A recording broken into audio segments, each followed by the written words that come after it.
नमस्कार। भगवत गीता के 2 वीडियोस मैं बना चुकी हूँ। अब इसे आगे बढ़ाते हैं। बात करते हैं चौथे, 5वें और 6ठे श्लोक की। दुर्योधन, जो कि पांडवों की सेना देखकर डर गए थे, और वो कहते हैं द्रोणाचार्य से, क्योंकि वो डरे हुए हैं।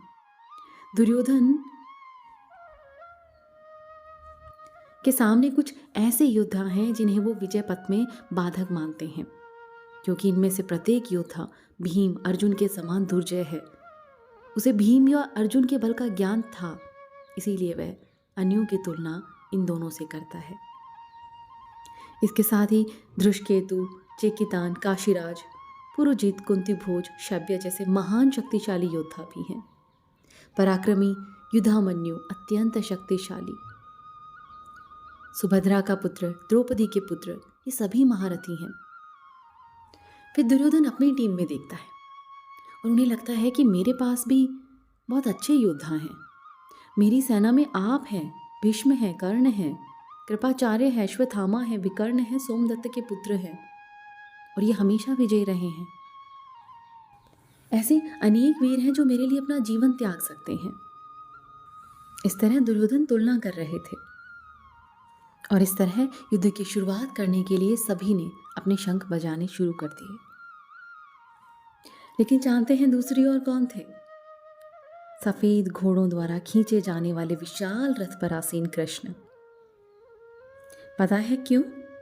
जयस्तु पांडुपुत्राण येषां पक्षे जनार्दनः। जय सदा पांडु के पुत्र जयसों की होती है, क्योंकि भगवान कृष्ण उनके साथ हैं, और जहाँ जहाँ भगवान हैं वहीं वहीं लक्ष्मी रहती हैं, क्योंकि उनके अपने पति के बिना वो नहीं रह सकती। अर्जुन के रथ पर हनुमान से अंकित ध्वजा लगी थी, जो उनकी विजय का प्रतीक थी। युद्ध प्रारंभ होने ही वाला था। अब अर्जुन कृष्ण से कहते हैं कि हे अच्युत, कृपा करके मेरा रथ दोनों सेनाओं के बीच ले चलें, जिससे मैं वहां उपस्थित युद्ध की अभिलाषा रखने वालों को और शास्त्रों की इस महान परीक्षा में जिनसे मुझे संघर्ष करना है, मैं उन्हें देख सकूं। भगवान और उसका जो सेवक है, उनका संबंध बहुत ही प्यारा होता है। सेवक स्वामी की सेवा के लिए सदैव उद्यत रहता है, और भगवान भी भक्त की कुछ न कुछ सेवा करने की कोशिश में रहते हैं। वे इसमें विशेष आनंद का अनुभव करते हैं कि वे स्वयं आज्ञादाता न बने, अपितु उनके शुद्ध भक्त उन्हें आज्ञा दें, क्योंकि वे स्वामी हैं। अतः सभी लोग उनके आज्ञा पालक हैं, और उनके ऊपर उनको आज्ञा देने वाला कोई नहीं। किंतु जब वे देखते हैं कि उनका शुद्ध भक्त आज्ञा दे रहा है, तो उन्हें दिव्य आनंद मिलता है। यद्यपि वे समस्त परिस्थितियों में अच्युत रहने वाले हैं, भगवान का शुद्ध भक्त होने के कारण अर्जुन को अपने बंधु से युद्ध करने की तनिक भी इच्छा नहीं थी, क्योंकि एक अच्छे इंसान में ऐसा होता है। किंतु दुर्योधन द्वारा शांतिपूर्ण समझौता न करके हठ धर्मिता पर उतर आने के कारण उसे युद्ध भूमि में आना पड़ा। अतः वह यह जानने के लिए अत्यंत उत्सुक था कि युद्ध भूमि में कौन कौन से अग्रणी व्यक्ति हैं जिनसे मुझे युद्ध करना है। मुझे उन लोगों को देखने दीजिए जो यहाँ पर धृतराष्ट्र के दुर्बुद्धि पुत्र को प्रसन्न करने की इच्छा से लड़ने के लिए आए हैं। अब इसे समझने की कोशिश करते हैं। जब हम मेडिटेशन के लिए तैयार होते हैं, अपने नेगेटिव इमोशंस, नेगेटिव एनर्जी से लड़ने के लिए तैयार होते हैं और मेडिटेशन के लिए बैठते हैं, तो एक राइट पोस्चर बहुत ज़रूरी है। आपकी स्पाइन सीधी होनी चाहिए, बिल्कुल वैसे ही जैसे एक रबर ट्यूब है। अगर वो कहीं से भी बेंड है तो एयर फ्लो नहीं करेगी। उसी तरह से आपकी स्पाइन सीधी होनी चाहिए, ताकि आपका ध्यान दोनों आईब्रोज के बीच में लग सके, अपनी थर्ड आई पे, जो है कंसंट्रेशन। इसीलिए अर्जुन कृष्ण से कहते हैं कि मुझे दोनों सेनाओं के बीच में ले चलो, क्योंकि मैं देखना चाहता हूँ कि मुझे किससे लड़ना है। और इसीलिए जब आप मेडिटेशन करने के लिए बैठते हैं तो आपका दिमाग भटकता है, नेगेटिव थॉट्स आते हैं, इधर उधर की आवाज़ें सुनाई देती हैं, आप कंसंट्रेट नहीं कर पाते हैं, और आप ये देखते हैं कि आपको किन चीज़ों से लड़ना है, क्योंकि वो आपके सेंसेस हैं जिनसे आपको लड़ना है। उसी तरह अर्जुन भी देख रहे हैं कि उनके सामने कौन है और उन्हें किससे लड़ना है। संजय कहते हैं, ये सुनकर श्री कृष्ण ने अपना रथ दोनों दलों के बीच में लाकर खड़ा कर दिया। अर्जुन को गुड़ाकेश कहा जाता है, मतलब जो नींद को जीत लेता है। नींद का अर्थ अज्ञान। और अर्जुन ने कृष्ण की मित्रता के कारण नींद और अज्ञान दोनों पर विजय हासिल की। भीष्म, द्रोण और विश्व भर के अनेक समस्त राजाओं के सामने भगवान ने कहा, हे पार्थ, यहाँ पर एकत्र सारे कुरुओं को देखो। समस्त जीवों के परमात्मा स्वरूप कृष्ण ये जानते थे कि अर्जुन के मन में क्या चल रहा है। अर्जुन ने युद्ध भूमि में अपने सभी संबंधियों को देखा।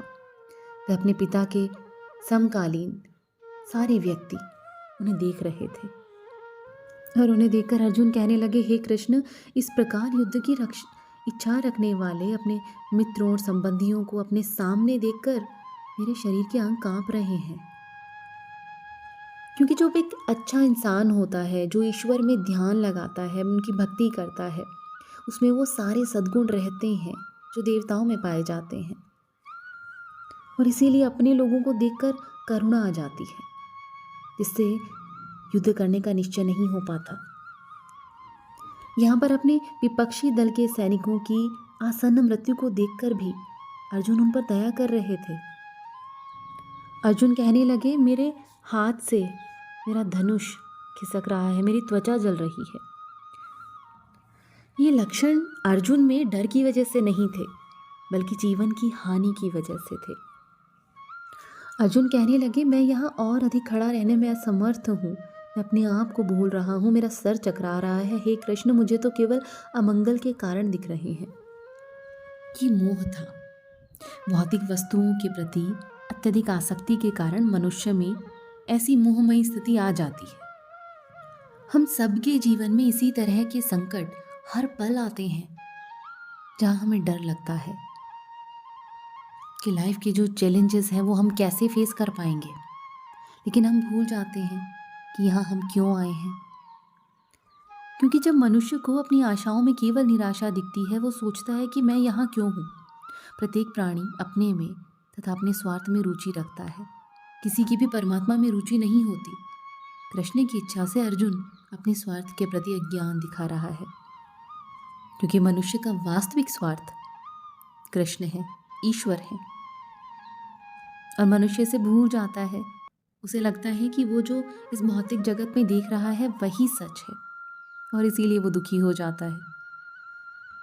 और यहाँ अर्जुन सोच रहे थे कि उनकी विजय केवल उनके शोक का कारण बन सकती है। हे कृष्ण, इस युद्ध में अपने ही स्वजनों का वध करने से न तो मुझे कोई अच्छाई दिखती है और न मैं उससे किसी प्रकार की विजय, राज्य या सुख की इच्छा रखता हूँ। जब इंसान ये भूल जाता है कि मेरा ध्येय तो ईश्वर है, तो वो अपना पूरा ध्यान अपनी मेटेरियलिस्टिक डिजायर्स पर लगाता है। शारीरिक संबंधों के प्रति ये सोचकर आकर्षित होता है कि वे ऐसी परिस्थितियों में खुश रहेंगे। और यहाँ अर्जुन तो क्षत्रिय का नैतिक धर्म ही भूल गए थे। दो तरह के मनुष्य परम शक्तिशाली हैं। एक तो क्षत्रिय जो कृष्ण की आज्ञा से युद्ध में मरता है, तथा दूसरा सन्यासी जो आध्यात्मिक अनुशीलन में लगा रहता है। यहाँ क्षत्रिय का मतलब किसी जाति से नहीं, हर एक उस मनुष्य से है जो अपने जीवन के युद्ध में लड़ रहा है। और वो लड़ रहा है क्योंकि ये कृष्ण की इच्छा है, ईश्वर की इच्छा है कि वो सीखे, अपने धर्म का पालन करे और सीखे। अर्जुन अपने शत्रुओं को भी मारने से विमुख हो रहा है। अपने संबंधियों की बात तो छोड़ दें, यह सोचता है कि अपनों को मारने से उसे जीवन में सुख नहीं मिल सकता। वह लड़ने की इच्छा ही नहीं रखता है, और उसने तो ये सब देखकर वन जाने का निश्चय कर लिया, जहाँ वो एकांत में निराशापूर्ण जीवन काट सके। किंतु क्षत्रिय होने के नाते उसे अपने जीवन निर्वाह के लिए राज्य चाहिए, क्योंकि क्षत्रिय कोई अन्य कार्य नहीं कर सकता। किंतु अर्जुन के पास राज्य कहाँ है? उसके लिए तो राज्य प्राप्त करने का एकमात्र अवसर है कि अपने बंधुओं से लड़कर अपने पिता के राज्य का उत्तराधिकार प्राप्त करे, जिसे वह करना नहीं चाह रहा। इसीलिए वह अपने को जंगल में एकांतवास करके निराशा का एकांत जीवन बिताने के योग्य समझता है। अब इसे थोड़ा इस तरह समझने की कोशिश करिए। जब जीवन में कठिनाइयाँ आती हैं, चैलेंजेस आपके सामने आते हैं, तो आप थक जाते हैं। कई बार ऐसा होता है कि आप चाहते हैं कि ये सब छोड़कर, जब दो दुख मिल रहे होते हैं, आपको लगता है कि ये सब छोड़कर बस आध्यात्मिक मार्ग पर निकल जाओ। लेकिन क्योंकि वो आपका धर्म नहीं है, क्योंकि ईश्वर ने अभी आपको वही धर्म दिया है, आपको अपने उन चैलेंजेस को फेस करना होगा।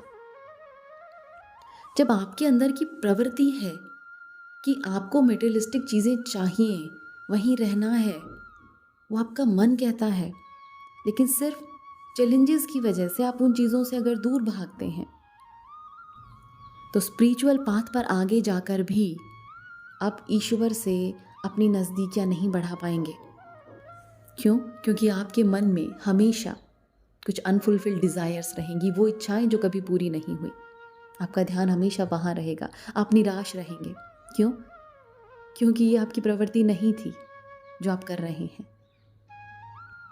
गीता का ये श्लोक हमें यही सिखाता है कि जो इंसान इस भौतिक दुनिया में रहते हुए अपने धर्म का पालन करता है, धर्म मतलब जो आपकी आत्मा इस संसार में करने के लिए आई है, जो कर्म पूरे करने के लिए आई है, जो सीखने के लिए आई है, भगवान उसी के साथ हैं। अब अर्जुन कहने लगे, हे गोविंद, हमें राज्य, सुख अथवा ऐसे जीवन से क्या लाभ, क्योंकि जिन सारे लोगों के लिए हम उन्हें चाहते हैं वे ही इस युद्ध में खड़े हैं। हे मधुसूदन, जब गुरुजन, पितृ, पुत्र, पितामह, मामा, ससुर, पुत्र, साले, अन्य सारे संबंधी अपना अपना धन व प्राण देने के लिए तत्पर हैं और मेरे समक्ष खड़े हैं, तो फिर मैं इन सबको क्यों मारना चाहूँगा, भले ही वे मुझे क्यों न मार डालें। हे जीवों के पालक, मैं इन सबसे लड़ने को तैयार नहीं, भले ही बदले में मुझे तीनों लोग क्यों न मिलते हों। इस पृथ्वी की बात ही छोड़ दो, भला धृतराष्ट्र के पुत्रों को मारकर हमें कौन सी प्रसन्नता। अर्जुन ने यहाँ भगवान को गोविंद कहा है, मतलब गौ तथा इंद्रियों की समस्त प्रसन्नता के विषय। यदि हम ऐसे आत्याइयों का वध करते हैं तो हम पर पाप चढ़ेगा, अतः ये उचित नहीं होगा कि हम धृतराष्ट्र के पुत्रों और उनके मित्रों का वध करें। ये लक्ष्मीपति कृष्ण, इससे हमें क्या लाभ, और अपने ही कुटुंबियों को मारकर हम किस प्रकार सुखी रह सकते हैं। हे जनार्दन, यद्यपि लोभ से अभिभूत चित्त वाले ये लोग अपने परिवार को मारने या अपने मित्रों से द्रोह करने में कोई दोष नहीं रखते, किंतु हम जो परिवार के विनष्ट करने में अपराध देखते हैं, ऐसे पाप कर्मों में क्यों प्रवृत्त हो। हे कृष्ण, मैंने गुरु परंपरा से सुना है कि जो लोग कुल धर्म का विनाश करते हैं वे सदैव नरक में वास करते हैं, और राज्य सुख भोगने की इच्छा से प्रेरित होकर हम अपने ही संबंधियों को मारने पर तुले हैं। हर एक इंसान में दो पार्ट हैं, मैस्कुलिन और फेमिनिन। मैस्कुलिन मतलब सेल्फ कंट्रोल और फेमिनिन मतलब इमोशंस। अर्जुन का मतलब सेल्फ कंट्रोल, लेकिन वो है कुंती पुत्र, तो उनमें फेमिनिन एनर्जी यानी इमोशन, सिंपैथी अभी हावी हो चुकी है। जब स्पिरिचुअल पाथ पर हम आगे बढ़ते हैं, मेडिटेटिव पाथ पर हम आगे बढ़ते हैं, तो एक टाइम आता है जब हमें रियलाइज़ होता है कि हम क्या कर रहे हैं। हम सोचते हैं कि हम अपनी ही मटेरियल डिज़ायर्स को मार रहे हैं, मतलब हमारे सेंसेस या फिर काम, क्रोध, मोह, माया।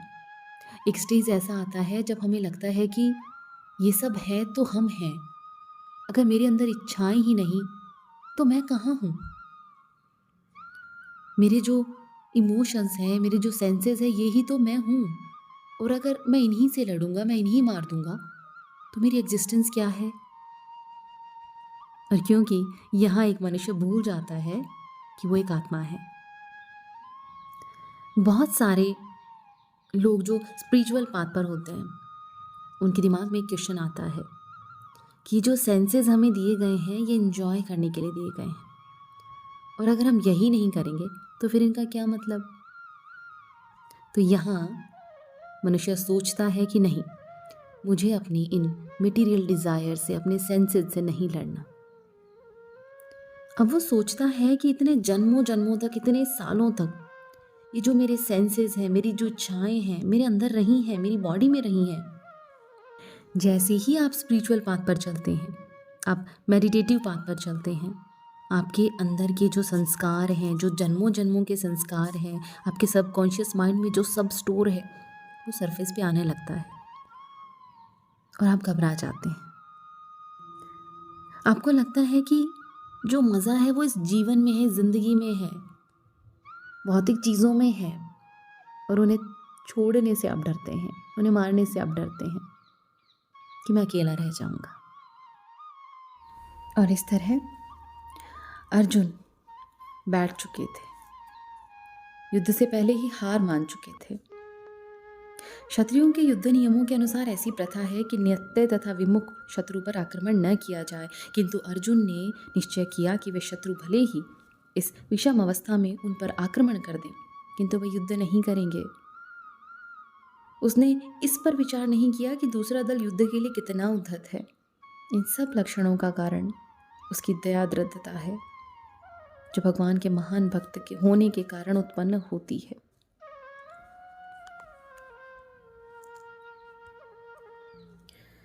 और इस तरह अर्जुन ने अपना धनुष और बाण एक और रख दिया और शोक संतप्त चित्त से रथ के आसन पर बैठ गए। बिल्कुल वैसे ही जब हम मेडिटेटिव पाथ पर होते हैं, मेडिटेशन करते हैं, तो एक टाइम ऐसा आता है जब डाउट्स आने लगते हैं, हमें लगने लगता है कि कुछ नहीं हो रहा। क्यों? क्योंकि आपके सबकॉन्शियस माइंड से आपके संस्कार सरफेस पे आने लगते हैं, आपके सामने आने लगते हैं और आपको उन्हें फेस करना पड़ता है। और जिस तरह अर्जुन ने अपने हथियार छोड़ दिए, उसी तरह हम भी अपनी डिवाइन पावर को, मेडिटेटिव पावर को, सेल्फ कंट्रोल को छोड़ देते हैं। जब कोई अचीवमेंट हमें नहीं मिलता स्पिरिचुअल पाथ पर, तो हम मेडिटेट करना बंद कर देते हैं और हमारा लॉजिकल माइंड फिर कहने लगता है इसका कोई मतलब नहीं, बंद करो और अपने आसपास की दुनिया में ध्यान दो। लेकिन आपको क्या करना है? अपने दिमाग को चुप करना है, साइड में बिठा देना है और अपने सेल्फ कंट्रोल को आगे कर अपनी प्रैक्टिसेस को कंटिन्यू रखना है। और यही कृष्ण आपसे चाहते हैं।